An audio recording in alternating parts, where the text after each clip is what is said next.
আচ্ছা চাচা আপনারা আমলে হ্যাঁ ধান কেমন করছিলেন?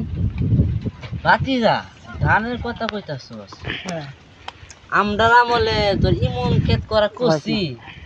ব্যাগ খতম তুই কই তোরা পুরান কথাটা তোর তোর যখন কইলাই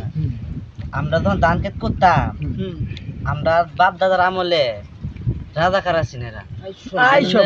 আইনের মনে রইন আমরা এনতে যতক্ষণ চাইতাম আমরা সব যতক্ষণ তো গেছে ততক্ষণ তো আমরাই আছি আইশ্বর বনাস কি মনে হল্লা তোমার মনে হর ধান দেওয়া হইতো তোমার 1500 সালের ভাত নাইন দে সোডা ফিটা নাইন দে ফুটকি সার নাইন দে তোমার মনে হর 60 মনিরে খাওয়াইয়া ঠাট করে পরে বন্ধ গেছি যাওয়ার পরে মনে হর পূজা লই লই লিখতে থাকা ইমন দান হওয়া হয়েছে আইশ্বর বনাস কি মনে হল্লা তোমার মনে হর 2 3 পূজা লইয়া আইতারেন না 2 3 আইশ্বর বুঝছো আইনে উড়ানো ফালতো ধান চিটে তোমার উড়ান সারাটা বুঝেছে আইশ্বর বনাস এসব মুরগ তো আসেন বাঘের মতো উড়ানে খামুর দিল 2 3 একবারে বাজছে কত করে ফেট বুঝেছে আইশ্বর বনাস কি মনে হল্লা